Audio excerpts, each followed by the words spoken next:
Twitter, YouTube, Instagram, and TikTok.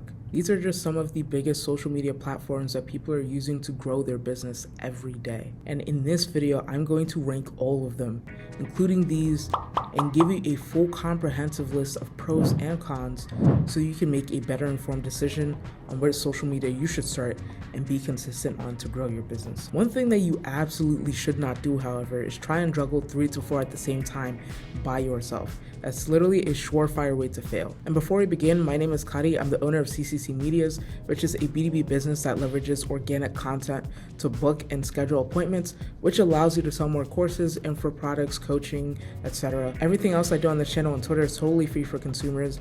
I don't sell courses or coaching or anything like that myself. So if you're new here, enjoy the free content. So back to the free content that you're here to enjoy. Snapchat is actually an unsuspecting social media platform on this list. The major problem with it is obviously the age range issue. Most people on this app are younger, so if you're selling high ticket, it'll be hard to make some progress with that on this platform. However, if you post lifestyle content and use that to complement your business, very similar to people like Andrew Tate, Iman Ghazi, and some other lifestyle creators, then this could be a great platform for you to reach the masses. And also the payout is really nice as well, last I heard. However, since reachability and discoverability simply are not there, as well as the issue of literal children using this app, I'm gonna have to rate this a D. Now, an app very similar to Snapchat is Instagram. So the main thing in Snapchat is stories, and Instagram has that as a feature and much more, which is why it's more popular in the online business space. The age range here is from high school age kids all the way up to millennials in their 30s and 40s.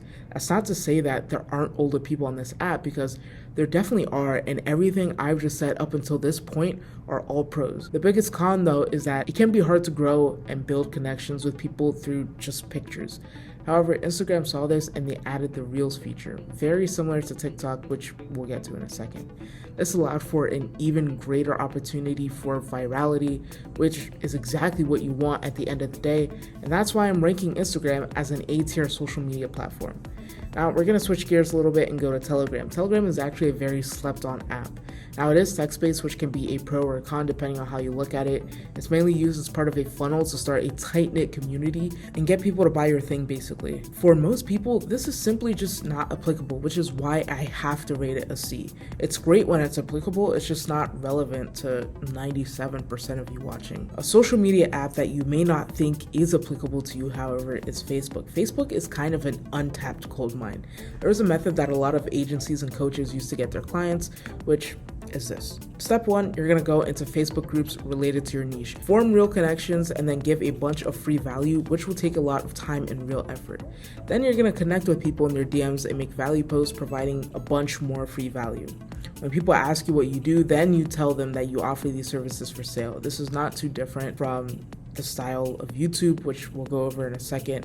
An alternate way to play the Facebook game is to make an introduction post before you start engaging and providing free value so that people know what you do. Dean White has talked about this client acquisition model as well as a previous unofficial mentor of mine, and it works really well for selling high-ticket services like coaching and websites. Facebook is a really solid platform if you go about things the right way. It has to be very delicate, otherwise you'll come off as a scammer, which if that happens, it's really hard to change people's perception of you and your reputation. But all things considered, this is an A. Very solid social media strategy and very beginner friendly. Now we're going to jump ship to the text-based social medias, and so now we're going to rank LinkedIn. This is a platform that has been popularized by creators like Justin Welsh, who highlighted the limitless potential of this platform. A lot of the people that use this are ambitious individuals looking to accomplish something with their lives. So if that's your target audience, then LinkedIn would be the perfect platform for you. It's also great in making people know about your business opportunities and finding talent.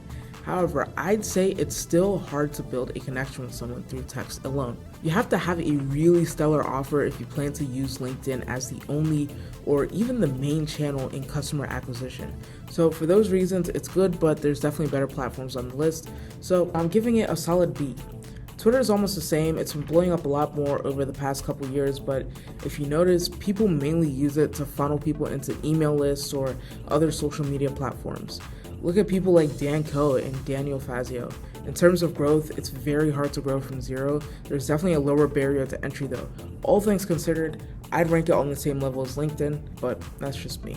One of the most popular social media platforms today, though, is TikTok. And it's one of the only platforms that's based on video where it's super easy to grow on. It's also really easy to go viral on here too. Just do something novel, funny / entertaining, or relatable, and you get bonus points if you're able to hit all 3 categories. It's been going crazy for dropshipping, and a lot of people are able to find clients for the coaching business here as well. This is a solid platform. There's not much downside, so I'd recommend this as one of the best platforms to build your personal brand for your online business. The final platform is this, what you're watching me on right now, YouTube. I truly think this is the best platform to grow your personal brand and get people to buy your thing. Now, obviously, I feel that way because I'm making content for pretty much only this platform at the moment. But once you get over the big learning curve, it's amazing. There's nothing that convinces you to buy a product quite like a YouTube video. I don't know about you, but if someone is trying to get me to buy something through solely Twitter or Instagram DMs without trying to get me on a call, I would not shell out the $500 or whatever they're asking. But if I come across someone on YouTube who I find interesting, I'll binge their content, and if they have anything they're selling, I will actually strongly consider buying that thing.